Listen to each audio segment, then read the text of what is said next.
All right, everyone, we start off today talking about Vivek Ramaswamy joining the GOP race for the presidency. This is now the third person who's jumped in after Trump, although only two of them are ever mentioned. You've got Nikki Haley, and then now you've got Ramaswamy. Ramaswamy comes out of nowhere, has no political experience at all, and yet he's talked up. Poor John Bolton is not considered a serious mainline candidate by the legacy media. They don't even mention him when they talk about the field for 2024. It's funny because they throw, like in the polls, they'll have Ted Cruz or Mike Pence in there, people who haven't announced, people who in some cases have even said that they'll stand down, although Nikki Haley did that too, if Trump ran.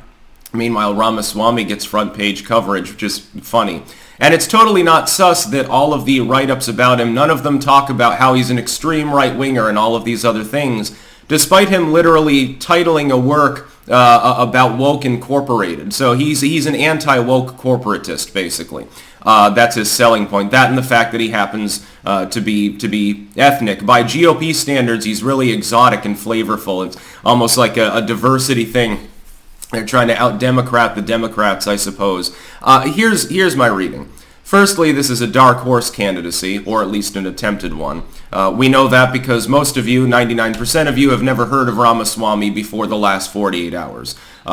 He was mentioned for a few weeks running up to this by saying, well, maybe I'll run, we need to do more about wokeness, etc. It's a little bit sus to me, though, that when I looked at the Wikipedia article for Ramaswamy, where it openly states that he announced, although for some reason they say he did it on Tucker's show instead of at CPAC. It seems like he announced twice, and some people are picking up on only one or the other. The CNN article talking about him mentions CPAC specifically. Look through the article, and I'm sure that it's archived by now, although I didn't bother to check. They do have a revision history on Wikipedia, although they probably sanitize that too. So archive.today, right quick, everyone. Link in the description to the actual announcement here from the legacy media. Do you see anything negative there? No, it says, well, he's an anti-woke entrepreneur. He wrote several books on literally the subject of the deep state and wokeness, and yet he's not cast off as an extremist. Now, normally Wikipedia editors who lean heavily to the left, basically it's rational wiki with better sourcing on political issues, normally they dogpile anyone who tries to get involved with politics if they're anti-woke. I mean, he's some of the things that he talks about are good. I'll give him credit where credit's due. He's against CRT, talks about the need to have a civic revival. That's good. Here's my problem. Without a political history there, it's all sloganeering. It's all talk and no actual action, other than writing some books. And of course, books can be written just to make money as well. Casting yourself off as the brown milk, as Chris Whalen, CPA, would put it in his book, by being the specifically anti-woke, anti-CRT corporatist. So you've got companies in bioengineering and shit, but you oppose wokeness, although, never mind. I won't even wander into that subtopic for a YouTube video, never mind. Maybe in a New Tech exclusive, I'll cover that later.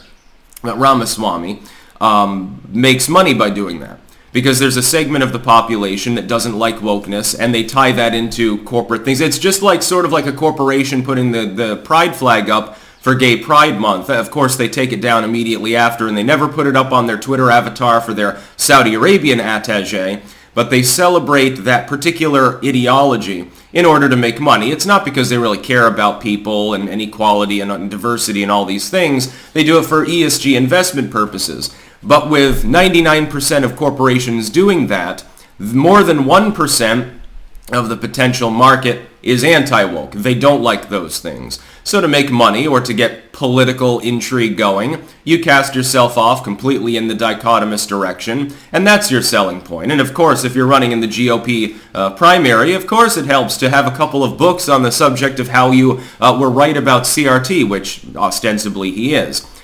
But it's suspect, because I'm not seeing the normal vehemence and vinegar, basically, the piss and vinegar at Ramaswamy that I see for anyone else who meanders into the topic of anti-wokeness or anti-CRT, etc., etc. Normally, that gets you billed as an extremist, far right-winger conspiracy theorist, because, of course, CRT isn't being taught in schools. If it were, it'd be a virtue, but it's not being taught in schools. It's funny because I wrote a work against CRT as well. It's sold thousands of copies.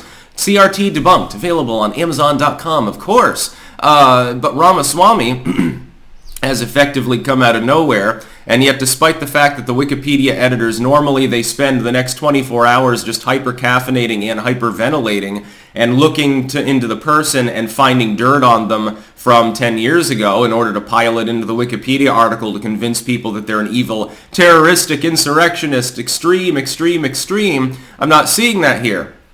It's very strange.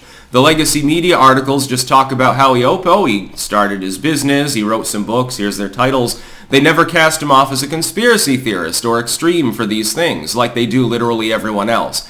I think that the uniparty GOP is desperately casting around right now for someone to be the Trump replacement. Some of them are doing this because they genuinely don't think Trump can win. They think he's too old. The Democrats might swap Biden out for someone who's 50 or 40 or something. That'd be a problem. The age question then becomes an issue because they'll start talking about it if Biden's not the nominee. That's one thing. Some of them believe he can't win. Others don't care whether he could win or not because they don't want him to win. The uniparty is afraid that Trump will come in and break the toys again. With him, I've got a track record. I can see what Trump did as president. I genuinely and generally approved of much of what he did. In some cases, he didn't go far enough. This is why some people became blackpilled.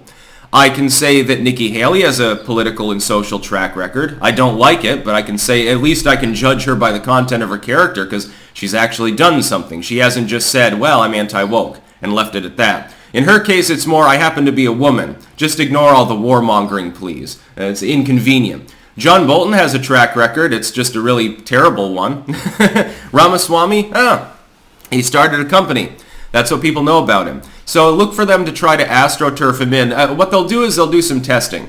They'll unleash nothing but positive coverage about Vivek Ramaswamy on the airwaves, etc. They'll fluff him up on Fox, etc. And they'll make their pitch to the population. He'll go to some rallies. They'll show some close-in shots to show that there's not actually, 1,000 people watching him. There's only 10 or something like that. They did this the other day for DeSantis in New York, ironically enough. They'll fluff him up, and they'll see if he can pass muster.